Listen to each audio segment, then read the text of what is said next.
지금 상영 중인 영화 중에 가버나움이라는 그런 영화가 있습니다. 제가 한번 뒤져보니까 이 근처에는 없고 저 중동에 대전 중앙시장에 있는 중앙극장에서 하고 상영되고 있습니다. 제가 한번 설교 준비하면서 그 가버나움 영화를 좀 보려고 하는데 보지를 못했습니다. 보지 못했지만 그 내용을 한번 잠깐 말씀을 드리려고 합니다. 이 가버나움의 영화의 내용은 한 소년이 재판석에 들어가면서 재판받으면서 그렇게 말합니다. 나는 고소한다. 나를 더러운 세상에 태어나게 하고 또 나를 돌아보지 않는 나의 부모를 내가 고소합니다. 그렇게 외치는 장면이 아주 인상적인 장면으로 시작을 하게 됩니다. 제목이 가버나움입니다. 여러분, 성경에 나오는 가버나움이 어떤 장소입니까? 예수님께서 가장 많이 기적을 행한 장소가 가버나움이에요. 그런 영화의 제목이 가버나움이라는 이유가 뭡니까? 가버나움 같은 기적이 일어나기를 바란 마음 가지고 가버나움이라는 그런 영화의 제목을 지은 겁니다. 그런데 여기 12살 먹은 자인이라고 하는 그 소년에게는 아무런 기적이 일어나지 않았습니다. 가버나움의 기적이 일어나기를 바라는데 그의 삶 속에는 가버나움의 기적이 일어나지 않는 거예요. 아무런 신의 도움, 신의 능력, 신의 기적을 체험하지 못하는 거예요. 이 사건은 레바논 베이툴에서 일어난 사건입니다. 내전으로 해서 고통을 많이 당하지 않습니까? 그 실상을 그리는 내용이에요. 거기 등장한 인물도 배우들이 아니라 실제 인물들이 등장을 했습니다. 잔인한 이 소녀, 출생 기록조차 없는 소년이에요. 부모가 그를 낳았습니다. 돌아보지 않습니다. 길거리 인생을 샀습니다. 길거리에서 이것저것 하면서 마치 앵벌이 같은 그런 생활을 하게 됩니다. 그의 동생이 있습니다. 여동생이 살기 어려우니까 부모가 여동생을 나이도 어린 12살도 안 된 자기도 어리니까 11살, 10살이겠죠. 그 아이를 시집 보내는 거예요. 아버지 이럴 수 없습니다. 아무리 반대도 소용이 없습니다. 시집 가는 거예요. 나이 든 사람이 시집 보내는 거예요. 그런 집에 나와서 난민으로 온 한 여인에게 돌봄을 받습니다. 그러면서 거기는 아기가 있는 거예요. 근데 그 아기도 너무나 힘드니까 강제로 입양시키는 거예요. 반대도 자기 12살 먹은 이 아이의 힘으로 그걸 막을 수가 없는 거예요. 결국 입양이 되고 맙니다. 여동생 하나가 있습니다. 여동생이 겁탈당했습니다. 성폭력을 당했습니다. 그리고 그 충격으로 병원에 입원했습니다. 죽어갑니다. 너무나 분노가 터지는 거예요. 어떻게 이런 일이 날 수 있느냐. 그래서 자기의 여동생을 그렇게 한 남자를 찾아가서 칼을 찔릅니다. 그로 인해서 체포되었고 재판을 받고 감옥에 갇히게 됩니다. 그러면서 그가 외친 말이, 나는 고소합니다. 더러운 세상에 태어나게 해서 나로 하여금 더러운 인생을 살게 한 내 부모를 고소합니다. 이런 내용입니다. 12살 소녀에게는 전쟁이라는 것, 폐허가 된 모습, 난민, 극한 빈곤, 성폭력, 강제 입양, 감옥의 고통. 정말 그에게는 이 세상이 자기에 주어진 삶이 너무나 더러운 삶이었고 더러운 인생이었고, 내게 주어진 이 더러운 삶의 현실을 나름대로 반항하며 도전하며 뭔가 해보려고 했지만 신의 기적, 신의 도움은 없었습니다. 그냥 비참하게 살다가 비참하게 감옥 가는 그런 인생으로 전락되고 말았습니다. 오늘 본문에도 바로 그런 사람이 나옵니다. 나병 환자입니다. 예수님께서 산상수훈을 마치고 산에서 내려왔을 때 맨 먼저 달려온 사람이 나병 환자입니다. 그리고 나병 환자를 치유하고 그 다음에 예수님께서 중풍병자를 치유해주는데 가버나움에 들어가서 중풍병자를 치료해 주었습니다. 그러면 이 사람이 나병 환자가 추방되었다면 어디서 추방된 거예요? 가버나움이라는 조그만 도시에서 추방되었다라고 볼 수가 있는 겁니다. 영화의 가버나움이나 또 실제로 오늘 본문에 나오는 이 가버나움이나 일맥상통한 것이 있다는 겁니다. 이 가버나움은 더러운 세상에 더러운 인생으로 태어나서 고통받으면서 사는 사람들의 그 구원을 기다리고 있는 장소가 바로 가버나움이라는 겁니다. 예수님께서 가장 많이 기적을 행한 이 가버나움, 그곳에는 나병 환자, 중풍병자, 귀신 들린 자, 열병을 앓는 수많은 환자들이 그 고통 가운데서 뭔가 희망을 기다리고 있는, 메시아를 기다리고 있는 장소가 바로 가버나움의 현장이었습니다. 오늘 본문에 나온 나병 환자는 그 당시에 많은 병도 있지만 나병, 저주받은 병입니다. 이 저주받은 병에 걸리면, 나병에 걸리면요, 온몸이 다 썩어갑니다. 다 비뚤어져 갑니다. 전염성이 강합니다. 함께 살 수가 없습니다. 그 순간부터 그는 더러운 몸, 더러운 인생이 되는 겁니다. 그래서 격리당합니다. 사랑하는 가족도 버림받습니다. 사회도 버림받습니다. 우리 영화에서 보는 대로 동굴에 들어가서, 골짜기 동굴에서 숨어 살게 됩니다. 혹시 길을 가다 사람 만나면 나는 부정한 사람이 외쳐야 됩니다. 왜? 이 병이 옮길까? 외쳐야 됩니다. 지금은 그런 병이 아니지만은 외쳐야 됩니다. 여기 나는 부정하다, 이 부정하다는 말이 뭐예요? 나는 더럽다는 겁니다. 나는 더러운 사람입니다. 더러운 사람이다 외치고 있는 거예요. 나병 환자 인생은 더러운 몸이요, 더러운 인생이요, 더러운 삶을 살아갈 수밖에 없는 그런 인생이 바로 나병 환자의 인생이었습니다. 오늘 우리가 살아가는 세상이 점점 더러워지지 않느냐, 더러워지고 있지 않느냐 하는 생각을 갖습니다. 시편 14편 2절 3절 말씀에 여호와께서 하늘에서 인생을 굽어 살피사 지각이 있어 하나님을 찾는 자가 있는가 보려 하신즉 다 치우쳐 함께 더러운 자가 되고 선을 행하는 자가 없으니 하나도 없도다. 함께 다 치우쳐 함께 더러운 자가 되고 선을 행하는 자가 하나도 없도다. 그렇게 말씀하고 있습니다. 이 말씀이 오늘 우리가 살아가는 이 시대를 향한 말씀이 아니겠습니까? 다 치우쳐서 함께 더러운 자가 되어 가고 있어요. 많은 사람들이 함께 더러워져 가고 있다는 거예요. 그 모습을 우리 성경에서 찾아본다면 누가복음 6장 18절 말씀에 더러운 귀신에게 고난받는 자들도 고침을 받는 자, 더러운 귀신의 역사에서 우리 영이 더러워지고 우리의 마음이 더러워지고 이 더러운 역사에서 이 사회에 여러 가지들을 막 더럽게 만드는 그런 시대가 아니냐 하는 겁니다. 에베소서 10절 말씀에 그들이 감기 없는 자가 되어서 자신을 방탕에 방임하여 모든 더러운 것을 욕심으로 행하되, 모든 더러운 욕심, 더러운 것을 욕심으로 행하여 욕심, 방탕한 삶을 살아가는 거예요. 타락이 되어져 가고 있는 거예요. 고린도전서 8장 7절 말씀에 그러나 이 자식은 모든 사람에게 있는 것은 아니므로 어떤 이들은 지금까지 우상에 대한 습관이 있어 우상의 재물을 알고 먹는 거로 그들의 양심이 약하여지고 더러워지니라. 양심이 더러워졌어요. 양심이 더러워지니까 죄를 또 죄인 줄 모르는 거예요. 죄를 지고 끔찍한 죄를 지도 죄책감이 없는 거예요.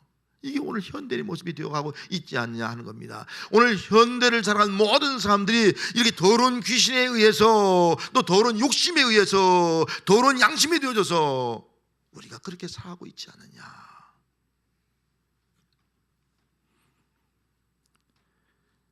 더러운 귀신의 더러운 욕심, 더러운 양심 때문에 갑질 폭력을 행사합니다. 언어 폭력, 성폭력이 점점 많아지고 더러워져 가고 있습니다. 더러운 권력에 대한 욕망, 세속의 대표적인 더러운 문화들, 또 더럽고 잘못된 성문화들로 말미암아 사회가 더러워지고 우리의 모습들이 더러워져 가고 있습니다. 많은 사람들이 더러워져가는 세상 속에서 또 자신들이 더워져서 그 더러움에서 벗어나지 못해서 고통을 당하고 있는 현실을 많은 사람들이 살아가고 있습니다. 여러분, 이 더러움을 무엇으로 깨끗이 할 수 있겠습니까? 예수님은 더러움으로 고통당한 사람들을 찾아오시는 분으로 믿습니다. 찾아와서 긍휼을 베풀어 주신 분이십니다. 그래서 2절 말씀에 한 나병 환자가 나와서 절하며 이르되 주여 원하시거든 저를 깨끗하게 할 수 있나이다 하거늘, 그렇게 말씀했습니다. 한 나병 환자가 예수님 앞에 나와서 절을 했다, 그렇게 말씀하고 있는 겁니다. 예수님께서 가버나움에서 그 산상순의 말씀을 증거하고 땅에서 산으로 내려왔을 때 맨 먼저 이 나병 환자가 달려온 겁니다. 달려와서 예수님 앞에 절하며 주님 원하시면 저를 깨끗하게 하실 수 있습니다, 그런 말을, 그런 간청을 하고 있는 겁니다. 예수님의 소문을 들은 나병 환자는 돌에 맞아 죽을 각오를 하고 예수님에게 지금 온 겁니다. 구약 율법에 의하면 이 나병 환자는 본인만 더러운 것이 아니라 이 나병 환자와 접촉하면 만나는 사람은 다 더러워지는 겁니다. 그래서 가까이 못 오게 하는 거예요. 나는 부정한 사람이 주시는 거예요. 더 가까이 막 돌 던지는 거예요. 죽이는 거예요. 왜? 나도 부정해지기 때문에. 그러면 이 나병 환자가 예수님에게 가까이 오면, 예수님 앞에 나오면 어떻게 되는 거예요? 예수님도 부정해질 수 있는 거예요. 여기 절하며 이 절한다는 말은 경배한다는 말이에요. 이 경배한다는 이 원어의 의미는 미워하려 능동돼요. 반복적으로 한다는 거예요. 나병 환자가 와서 주님 앞에 절했습니다. 경배했습니다. 경배하면 이놈 나병 환자, 나에게도 오염되어, 나도 더러워져, 나도 부정 환자가 돼, 절가! 이렇게 할 수가 있습니다. 그런데 계속해서 반복해서 절하며 계속 경배하면서 원하는 거예요. 원하시면 저를 깨끗하게 하십니다. 계속 절했다는, 계속 경배했다는 거예요. 여러분, 계속 경배했다는 건 뭐예요? 예수님께서 그에게 긍휼을 베풀어 줬다는 거예요. 계속 내 앞에 경배할 수 있도록, 절할 수 있도록, 가까이 올수록 긍휼을 베풀어 주었다. 여러분, 하나님의 긍휼로 우리가 이 자리에 나오게 된 줄 믿습니다. 긍휼로 우리가 주님 앞에 설 수 있는 거예요. 원하시면, 이 말은요, 원하시면, 원한다는 말은 주님의 뜻이면 그런 말이야. 뜻. 지금 이 나병 환자는 주님이 반드시 나를 치료할 줄로 믿습니다. 주님의 능력을 믿었어요. 믿지만 주님이 원하시면 깨끗하게 할 수 있습니다. 주님의 뜻대로 달라는 거예요. 주님의 뜻대로. 이 말은 예수님께서 겟세마네 동산에서 십자가를 앞두고 기도할 때 하신 말씀이에요. 하나님, 내 원대로 마옵시고 아버지 원대로 마옵시고. 이 말의 뜻은, 다시 말하면 내 원대로 마옵시고 아버지의 뜻대로 하옵소서, 그런 기도예요. 지금 이 나병 환자가 예수님의 원대로 해달라는 거예요. 예수님이 원하시면 깨끗하게 해달라는 거예요. 주님은 능력을 가진 분이 난 믿는데 예수님이 원하시면 깨끗하게 하는 거예요. 주님이 원하지 않으면 저는 깨끗하게 해주지 않아도 괜찮습니다. 주님이 원대로 하옵소서, 주님의 뜻대로 하옵소서, 그렇게 간청을 하고 있는 겁니다. 나병 환자가 계속 주님 앞에 절하면서 경배하면서 반복해서 5번 10번 계속 반복하면서 주님이 원하시면 저를 깨끗하게 할 수 있습니다. 주님이 원하시면 저를 깨끗하게 할 수 있습니다. 주님의 뜻이라면 저는 깨끗하게 할 수 있습니다. 그렇게 간청할 수 있는 건 뭐예요? 주님의 긍휼이에요. 긍휼. 주님이 긍휼을 베풀었기 때문에 그가 나와서 그렇게 간청을 할 수 있고요, 또 간청할 수 있도록 주님이 그렇게 배려하고 있는 겁니다. 긍휼을 베풀어 주고 있는 거예요. 더 큰 긍휼이 있습니다. 그 간청을 들으시고 3절에 보면 이렇게 말씀하고 있습니다. 예수께서 손을 내밀어 그에게 대시며, 할렐루야, 어떻게 했다고요? 손을 내밀어 그 나병 환자에게 대시며. 이게 예수님의 긍휼이에요. 여러분, 손을 내밀어 나병 환자에게 대면 그 당시 어떻게 되는 거예요? 그 나병 환자가 그대로 전염되는 거예요. 예수님이 부정 환자가 되는 거예요. 예수님이 부정 환자가 되면 예수님은요 격리당해야 돼요. 예수님은 성전에 들어갈 수가 없는 자가 되는 거예요. 예수님은 하나님의 거룩하심에 이를 수 없는 자가 되는 거예요. 그럼에도 불구하고 예수님께서 나병 환자의 손을 댔습니다. 손을 댔다는 건 뭐에 의미하는 거예요? 예수님의 긍휼이에요. 무궁한 긍휼이에요. 예수님께서 우리의 죄를 담당하신 그 10년 가지고 너의 부정한 것이 내가 다 담당하겠다는 그런 마음 가지고 예수님께서 손을 댄 거예요. 예수님은 병 고치는 능력을 믿고 믿음을 가지고 나온 나병 환자에게 손을 대시면서 긍휼을 베풀어 주었습니다. 그 당시에 불치의 병임에도 불구하고 낫기를 원하는 그 믿음 가지고 나온 자에게 긍휼을 베풀어 주었습니다. 더러운 병에 걸려 더러운 인생을 살 수밖에 없는 그에게 나의 희망은 예수님께만 있음을 고백하면서 나온 그에게 긍휼을 베풀어 주었습니다. 아니, 나오면 돌에 맞아 죽을 수 있는데, 주변에 있는 사람들이 다 자기를 돌로 칠 수 있는데 이 죽음을 각오하고라도 예수님 앞에 나온 그에게 우리 주님은 긍휼을 베풀어 주었습니다. 시편 103편 13절에 보면 아버지가 자식을 긍휼히 여김같이 여호와께서 자기를 경외한 자를 긍휼히 여기시라니. 이것이 예수님의 긍휼이에요. 아버지가 자식을 긍휼히 여긴처럼 핏줄이에요. 혈연이에요. 긍휼히 여긴 것처럼 예수님께서 나병 환자를 긍휼히 여겨 주시더라 하는 겁니다. 모든 사람에게 버림받았다 할지라도 예수는 버리지 아니하시고 그에게 긍휼을 베풀어 주시더라. 그래서 예레미야가 3장 22절 말씀에 여호와의 인자와 긍휼이 무궁하심으로 우리가 진멸되지 아니하리라. 할렐루야. 예수님의 긍휼이 무궁하시다는 거예요. 무궁하기 때문에 우리는 진멸되지 않을 것이다. 우리는 망하지 않을 것이다. 우리는 죽지 않을 것이다. 우리는 다시 깨끗함을 얻을 수 있을 것이다. 이런 믿음의 고백을 하고 있는 것입니다. 성도 여러분, 혹시 우리 가운데 더러워져가는 세상에서 정말 더러운 삶을 살아갈 수밖에 없는 고통을 하고 있는 성도는 없습니까? 세상살이가 세상 말로 하면 더럽게 힘들고 나의 삶의 현실이 정말 더러워지는 그런 모습을 보면서 한계를 느끼고 있는 성도는 없습니까?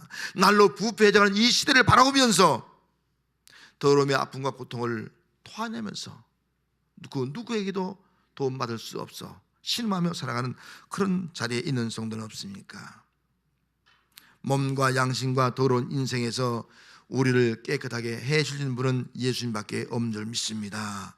우리는 더러움에서 주저앉지 말고 나병 환자처럼 용기 있게 예수님 앞에 나가는 성도가 되어야 할 줄 믿습니다. 예수님 앞에 나가면은, 그분 앞에 절하고 경배하면은, 그분에게 주님이 원하시면 저를 깨끗하게 할 수 있습니다. 그런 마음 가지고 나가면은 우리 주님은 우리에게 긍휼을 베풀어 줄 줄로 믿습니다. 찬송 281장 예수 앞에 나오면 모든 죄 사하고 주의 품에 안기어 편히 쉬리라. 예수 앞에 나와서 은총을 받으며 마음에 기쁨 넘치어 감사하리라. 이런 무궁하신 예수님 앞에 나가면 죄삼 받고 주의 품에 안기어 편히 쉬는 은혜가 임하게 될 줄로 믿습니다. 무궁하신 예수님 앞에 나오면 은총을 받고 마음에 기쁨 넘치어 감사하면서 하는 역사가 임하게 될 줄로 믿습니다. 예수님 앞에 절하러 나온 이 나병 환자에게 예수님께서 긍휼을 베푸시는데 그 긍휼이 바로 깨끗함이었습니다. 깨끗함을 받아라. 3절 말씀에 다시 말씀을 드리면 손을 내밀어 그에게 대시며 이르시되 내가 원하노니 깨끗함을 받으라 하시니 즉시 그의 나병이 깨끗하여 진지라. 아멘. 내가 원하는 건 예수님이 이 땅에 오신 목적을 의미하는 거예요. 내가 온 목적이 무엇이냐? 나는 죄에서 더러움에서 너를 깨끗하게 하기 위해서 왔다. 예수님이 오신 목적을 의미하고 있는 거예요. 깨끗함을 받으라. 이 말씀은요, 육체적 뿐만 아니라 그 당시 의식적으로 완전 치료를 의미하는 거예요. 완전 치료, 깨끗한 치료를 의미하는 거예요. 깨끗함을 받으라. 이 말씀이에요. 즉시 그의 병이 나병이 깨끗해진지라. 이것은 말씀의 능력이에요. 예수님 말씀한 즉시 나으라니까 즉시 나은 거예요. 말씀의 능력이에요. 이런 말씀의 능력은요, 말씀하시는 순간에 즉시 이루어지게 될 줄 믿습니다. 이게 말씀의 능력인 거예요.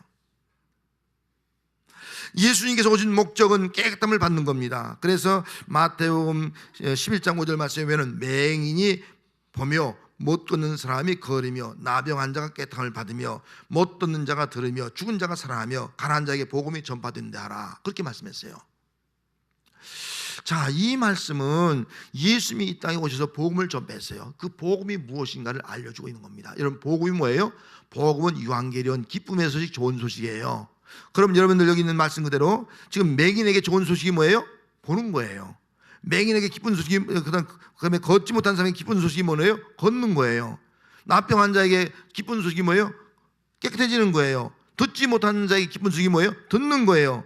죽은 자가 기쁜 소식이 뭐예요? 다시 나사처럼 살아나는 거예요. 이게 복음이라는 거예요. 할렐루야. 복음의 능력은 무한한 거예요. 예수님은 우리에게 복음을 준 거예요. 여러분, 천국이 어떤 것입니까? 천국은 아픈 것이 없잖아요. 병든 자가 없잖아요. 듣지 못한 자가 없잖아요. 봉어리가 없잖아요. 신체 장애자가 없지 않습니까? 이게 천국이 아니겠습니까? 예수님이 이 땅에 오셔서 맨 먼저 외친 말씀이 뭐예요? 회개하라, 천국이 가까웠느니라 라고 외쳤습니다. 회개하라, 천국이 가까웠다는 거예요. 다시 말하면 뭐예요? 회개가 뭐예요? 우리의 더러운 것을 깨끗이 씻임받으라는 거예요. 회개해서 씻임받으면 뭐예요? 천국에 들어갈 수 있다는 거예요. 그럼 천국은 누가 들어가는 거예요? 깨끗함을 받은 자만 들어가는 거예요. 더러운 자는 들어갈 수가 없다는 거예요. 저도 이제 좀 자식으로 죄송하지만 어머니 모시다가 이제 어머니가 요양병 가신 지 한 6개월 됐습니다. 가는데 엊그제 이제 갔다 왔는데요. 어머니가 그런 말씀 하시는 거예요. 자기는 빨리 천국을 가고 싶다는 거예요. 꿈을 꿨는데 천국에 가는데 예수님께서 세마포를 입고 오라는 거예요. 세마포 가지고 오라는 거예요. 그래서 세마포를 보니까 통으로 된 세마포라는 거예요. 통을 가지고 온 세마포를 가지고 와서 가려고 하는데 주님이 오지 못하게 하는 거예요. 너 좀 이따 오라. 그렇게 주님이 허락하지 않는다는 거예요. 그래서 못 갔다고. 이제 96세니까 그 마음속에 천국에 가고 싶은 마음이 간절하죠. 못 갔다고 그런 말씀을 하시더라고요. 여러분, 천국은 흰 세마포를 입은 자만이 갈 수가 있습니다. 할렐루야. 깨끗함을 얻은 자만 갈 수 있다는 거예요. 우린 다 더러운 자가 되었습니다. 더러운 모습을 가지고 갈 수 없는 거예요. 그래서 예수님께서 회개하라, 회개해서 깨끗함을 받아라, 그러다 너희가 천국에 갈 수 있다. 다시 말하면 우리 죽어서 가는 천국 마냥 이 땅에서 천국 백성으로 살아갈 수 있다, 예수님의 통치를 받으며 살아갈 수 있다, 이걸 말씀하고 있는 것이 아니겠습니까? 예수님께서 권능을 가장 많이 행하신 골들을 책망했거든요. 화 있을지어 고라시나 화 있을지어 벳세다야, 너희에게 행한 모든 권능을 두로와 시돈에서 행하였더라면 그들이 벌써 벼옷을 입고 제에 앉아 회개하였으리라. 이게 두로와 시돈은 이방 지역이에요. 고라신과 벳세다는 갈릴리 주변이에요. 가장 기적을 많이 행한 장소예요. 너희들이 왜 회개하지 않느냐? 기적을 보고도, 예수님의 능력을 보고도 회개하지 않느냐? 이런 기적을 이방 사람 앞에 행했다면 이방 사람들이 벌써 제 가운데서, 티끌 가운데서 회개했을 것이다. 지금 회개를 촉구하고 있는 말씀을 볼 수가 있는 겁니다. 천국은 회개하고 깨끗함을 얻은 자만 갈 수 있게 될 줄로 믿습니다. 여러분, 예수님 앞에 나오면 우리는 회개하고 깨끗함을 얻는 성도가 될 줄 믿습니다. 예수 앞에 나오면 주님의 말씀으로 깨끗함을 얻게 될 줄 믿습니다. 예수님 앞에 나오면 주께서 우리에게 손을 대주셔서 영육간에 깨끗해지고 온전케 치유되는 역사가 임하게 될 줄 믿습니다. 이것이 바로 우리의 모습인 거예요. 모든 병 중에서 납병은요, 부정한 병으로 대표적인 부정한 병이에요. 가장 더러운 병이라고 하는 거예요. 그 당시에 납병 환자가 병에 걸렸다면 가장 부정한 사람, 가장 더러운 사람의 예표예요. 세상에 의인은 없나니 하나도 없다. 우린 다 죄인이에요. 죄로 더러워진 존재예요. 만물보다 더 부패한 것이 우리의 마음이다. 우리 마음보다 부패한 거, 더러워진 거예요. 왜 예수님께서 나병 환자에게 깨끗함을 받으라 말씀하셨습니까? 더러운 모습이 깨끗하기를 바라는 거예요. 오늘 우리에게 너도 깨끗함을 받아라, 그렇게 말씀하고 있어요. 왜요? 우리가 깨끗함을 받아야지만이 천국에 들어갈 수 있고 천국 백성으로 살아갈 수 있기 때문인 겁니다. 예수의 말씀대로 깨끗함을 받는 성도가 되시기를 바랍니다. 우리 중에 나는 누가 더럽지 않다 그렇게 말할 사람 누가 있겠습니까? 우린 다 벌써 더러운 존재예요. 죄로 오염된 존재가 아니겠습니까? 매일 목욕을 해도 더러워지듯이 매일 회개해도 또 더러워지는 것이 우리 인생이 아니겠습니까? 혹시 우리가 지난주에 설 명절을 지냈습니다. 설 명절 지내면서 제사 음식이나 술, 담배 여러 가지 것으로 인해서 혹시 더러워진 모습을 가진 성도는 없습니까? 혹시 가정 간에 만나서 비방의 말, 거짓의 말, 서로 조롱의 말, 또 거짓말, 서로 미워하는 말, 음란 배설, 그런 것들로 말미암아 혹시 더러워진 모습은 없습니까?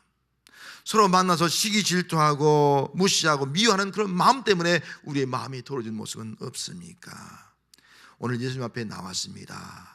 예수님께 깨끗함을 받으라 말씀하고 있습니다. 여러분, 회개하고 말씀으로 깨끗함을 얻는 그런 성도가 되시길 바랍니다. 깨끗해질 때 우리는 정말 천국 백성이 되어지고 이 땅의 삶을 정말 천국 백성으로 살아가는 놀라운 은혜가 우리 모두에게 함께 할 줄로 믿습니다. 그래서 하나님은, 예수님은 우리에게 깨끗함을 받으라 명령을 하고 계십니다. 4절 말씀에 예수님께서 이르시되 삼가 아무에게도 이르지 말고 다만 가서 제사에게 내 몸을 보이고 모세가 명한 예물을 드려 그들에게 입증하라 라고 말씀했습니다. 왜 깨끗함을 받았으면 끝이지, 왜 제사에 가서 깨끗함을 받았다는 것을 입증하라, 입증하라, 보여라, 그렇게 말씀하신 이유가 무엇이겠습니까? 류익기 14장 2절에 보면은 나병 환자가 정결케 된 날의 규례는 이러하니 곧 그 사람은 제사장에게로 데려갈 것이요. 그 나병 환자에 대한 규례예요. 나병 걸린 것도 진단하는 것이 제사장이에요. 나병이 깨끗이 낫다고 판단하는 것도 제사장이라는 거예요. 그래서 예수님은 율법대로 제사장에 가서 입증을 받으라는 거예요. 입증을 받으라는 거예요. 너 나았다 하는 증거를 받으라는 거예요. 그래서 예수님 말씀 그대로 이 나병 환자가 제사장에 달려간 거예요. 판결한 거예요. 너 깨끗이 나았다는 거예요. 입증된 거예요. 여러분, 얼마나 기쁩니까? 그동안 이 나병 때문에, 이 더러운 병 때문에 내 인생이 더러워져서 더러운 인생을 정말 동굴 속에서 그 골짜기에서 비참하게 살던 인생이 이제는 거기에 벗어나서 자유함을 얻어서, 나병 환자들 때는요 제사장에게 2마리의 새를, 비둘기를 제물로 드립니다. 뭐예요? 이제는 비둘기처럼 뭐예요? 깨끗하게 날아가라는 거예요. 홀로 자유롭게 날아가는 거예요.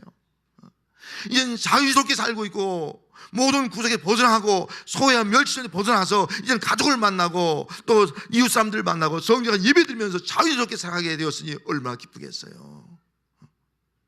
이런 모습을 가지고 그가 살아가게 되었습니다. 나병 환자는 깨끗함을 받았기 때문에 고립과 소외와 또 모든 고통에서 벗어나서 모든 삶의 모습이 회복되어지고 이웃과의 관계가 회복되어지고 공동체에 회복되어서 정말 가족과 이웃과 또 예배 공동체 속에 교회 공동체 속에 함께 살아갈 수 있는 하나님의 거룩한 백성이 되었습니다. 성도 여러분, 오늘 우리가 사는 이 세상에도요, 우리를 더럽게 하는 가보람이 있어요. 가보람이 있는 거예요. 이 더러움에서 벗어날 수 없는 거예요. 신음하는 거예요. 기다리고 있는 거예요. 그 가보람은 예수님의 기적의 현장이에요. 예수님이 찾아오시면, 우리의 긍휼을 베풀어 주시면 이 더러움의 가보람이 깨끗함으로 변화된 역사가 임하게 될 줄로 믿습니다. 가버나움은 예수님께서 더러운 나병의 환자의 삶을 깨끗하게 해주는 기적의 삶의 현장이었습니다. 예수님은 오늘도 우리의 이 가버나움의 현장에 찾아오셔서 말씀으로 우리를 깨끗게 해줄 줄로 믿습니다. 여러분, 정말 내가 예수 믿습니까? 오늘 이 자리에 정말 이 나병 환자처럼 절박한 마음 가지고 절을 하면서 경비하면서 주님 원하시면 간절한 마음과 반복해서 원하시면 주님의 뜻이면 그런 마음 가지고 우리 예배 드리고 있습니까? 예배 드린다면 우리 주님 말씀하실 것입니다. 깨끗함을 받았느니라. 말씀한 즉시 깨끗함을 얻는 역사가 임하게 될 줄 믿습니다. 내 병든 몸이 회복되어지고 또 내 공동체 가족과의 삶이 회복되어지고 또 주변 사람과의 모든 삶이 다시 회복되어서 하나님의 거룩한 백성으로 살아가는 은혜가 함께 할 줄로 믿습니다. 깨끗한 자가 되었다고 하면은 이제는 깨끗한 성도로서 입증하는 삶을 살아야 됩니다. 입증. 나는 깨끗한 입증한 삶이 뭐예요? 공동체의 삶을 살아가는 겁니다. 모든 삶을 용서하고요, 함께 살아가면서 공동체의 삶을 살아가는 거예요. 그리고 천국 백성의 삶이 뭐예요? 하나님 나라는요, 의와 평강과 기쁨이라고 했습니다. 정말 하나님의 백성으로서 이제는 의, 하나님과 이웃과 올바른 관계를 맺고 말이죠, 마음의 평안을 누리면서 기쁨의 삶을 사는 성도가 되시기를 바랍니다. 마음이 청결한 자가 하나님을 볼 것이다, 그렇게 말씀했습니다. 마음의 청결한 자의 복이 뭐예요? 마음이 깨끗한 자의 복이 뭐예요? 하나님을 보는 겁니다. 여러분, 영의 눈이 열려서 하나님을 바라보며 살아가는 삶이 되시기를 주의 이름으로 축원합니다. 기도하겠습니다.